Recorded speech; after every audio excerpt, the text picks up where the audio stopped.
Hey,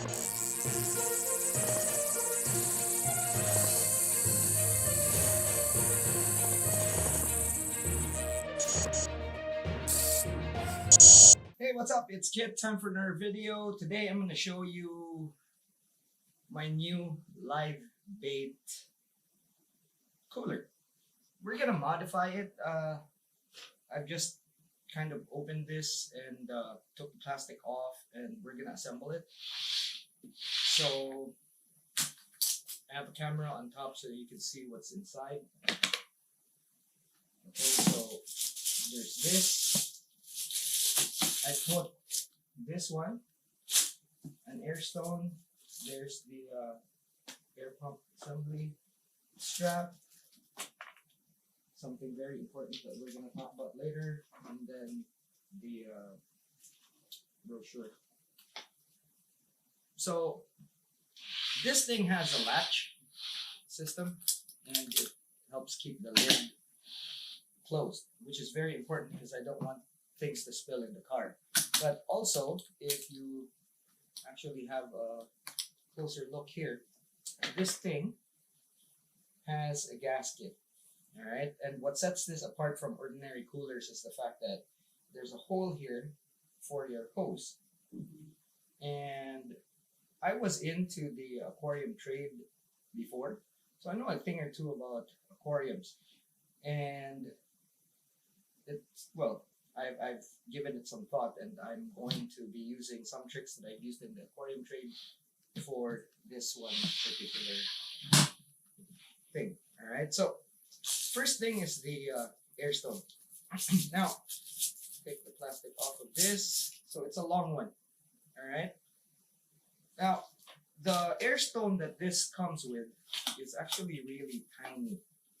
And although it will give you some aeration, it's not as efficient as you want it to be.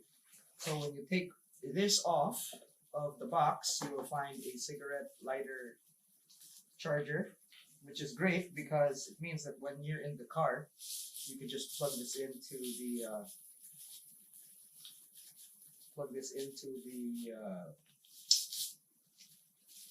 lighter cord, and then it's in here, okay, and it won't use the battery that you have in here. This is powered by 2 D-cell batteries, which you open here. There we go. It has like a gasket, so kind of hard to pull off, but you have your 2 D-cells there. And then you can put your cigarette lighter charge here in this port. This is noisy. Now, it's fine for me, and even with the D-cells, because it does the job. That's it. Now, one thing that I'm very careful about is that here, where you won't see it here, but there is a rubber part in here that basically pumps air, and it's sort of like a diaphragm. But the problem with that thing is that you can't easily replace it. Now, in the aquarium trade, this is where I found that if you had one of these, it's called a check valve. If you have one of these, it lets the air through, but it doesn't push the air back in. This is very important because if your airstone gets clogged for some reason, it will break that diaphragm, and you don't want that. So this is the airstone that it came with. This is what we're going to put in. I just measured the length. It's okay. So to do this, very simple. Okay, open it up. And then it comes with this net. Now, I don't want to use this, okay, because each and every single time you lift this up, what happens is that, okay, so in theory it's a nice idea. You have your net there, you pull it out, take your live bait, put it back. That's all and good. The problem is it's white, and it will get messed up. So we will use it, but we won't be using it a lot. Now, probably, especially with shrimp, if you use this,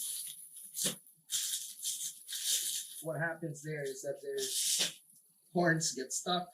It's much better to actually have this, okay? And what it is just a net that I got from the aquarium supply, and it's easier so that you can just scoop up your bait. It's less stress for the bait, and it works just as well as that, and it takes considerably less effort. Now what we want is to have this measured out, okay? So that goes in there, and then as you can see, we have more than enough. Now for me, just going to secure that there, okay? Now, there are some clamps that you could put on. You just put on there, okay? Or suction.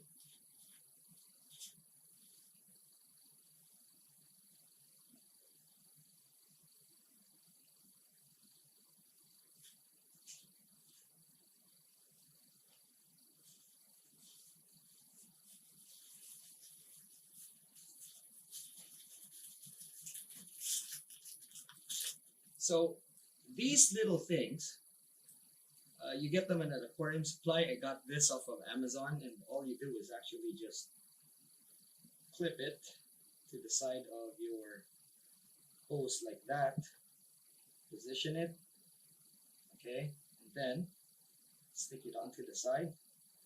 That way, that thing's not gonna move like that, okay? Very, very important. Okay, make sure you have some slack there. Now, the check valve is very, very important because, like I mentioned, it'll allow the air to pass through, but it won't allow it to flow back in. So, all you have to do is put this there. Same thing as this one. And that's it. Very, very simple.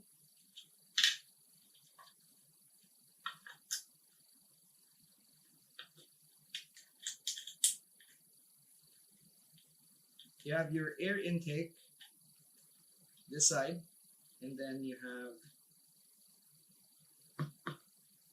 the air outlet. Slide it in there.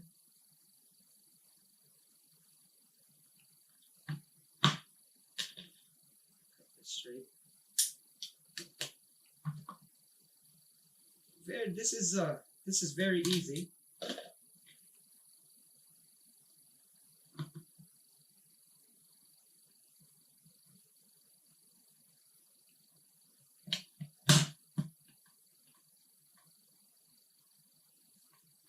Kind of stubborn.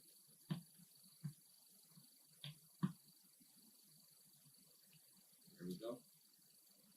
Okay, and then it clips to the side here, and that's it.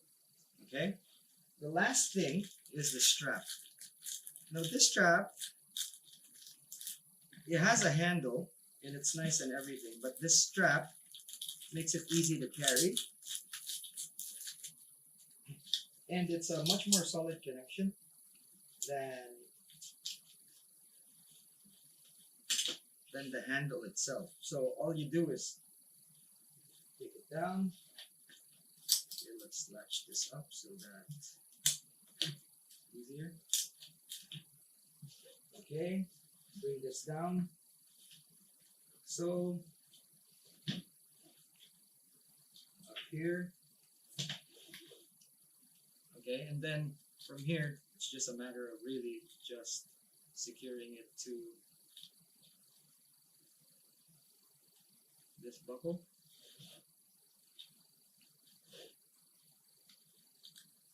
This is going to be my main carry-on strap, really. You know, like that, and it's easier to carry, or you could put it on your shoulder.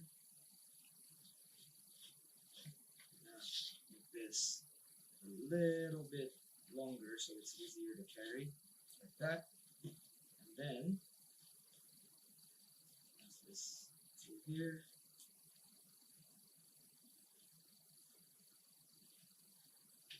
So it doesn't move.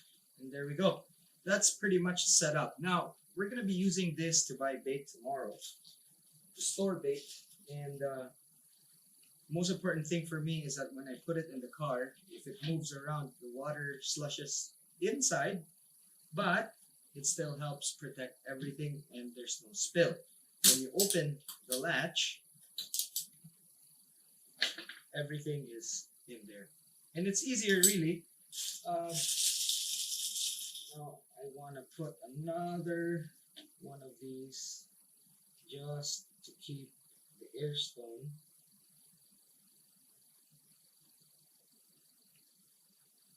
in position. Keeps it from really moving around.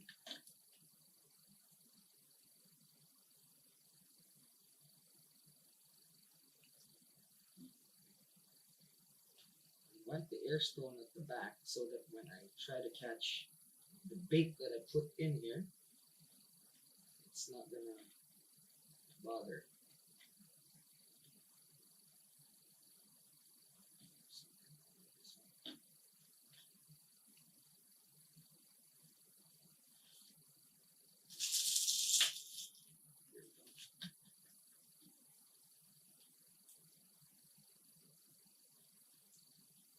Okay,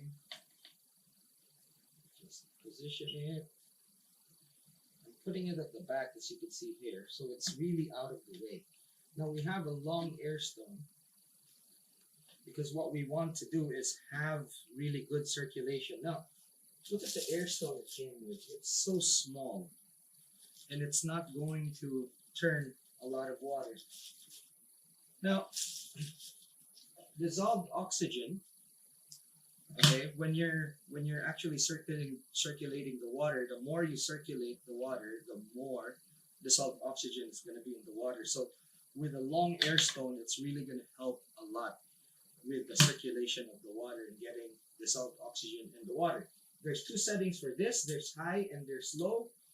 When we're traveling, I'm going to put it on high, but when we're out in the fishing area, when we have access to fresh salt water, then all we have to do is just put it on low and then just put some water from time to time just to keep the water fresh and the bait alive and strong. And that's it.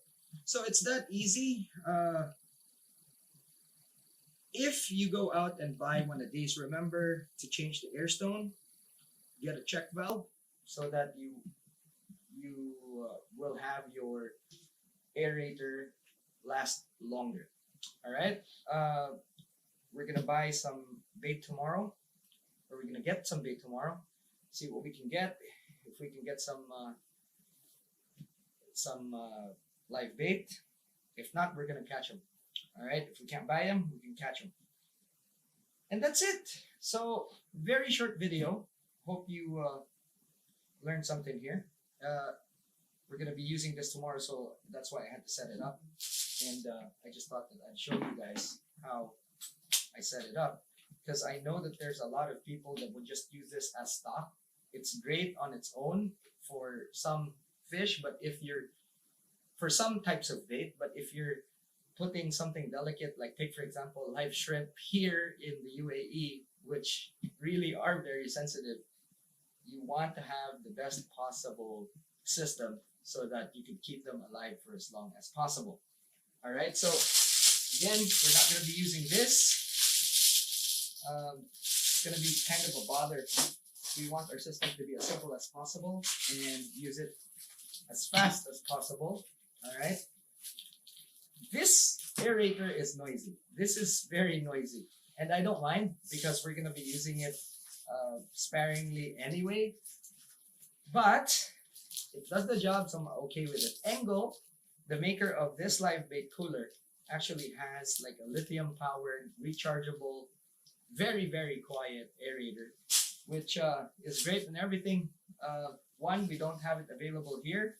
And two, I really don't need it, and I don't mind D-cell batteries really. A lot of people kind of hate them, but you know, I don't mind. They do the job, and we're not going to be using this again. We're not going to be using this whole thing regularly, so it's fine as it is. I like the color also. It's very bright, and this thing is so rigid you could actually sit on it while you're live bait fishing, bait and weight. But yeah, that's it. Anyway, so if you haven't yet, and if you like this video, please give it a thumbs up. If you haven't subscribed yet, what the heck are you doing? Subscribe if you like this sort of thing.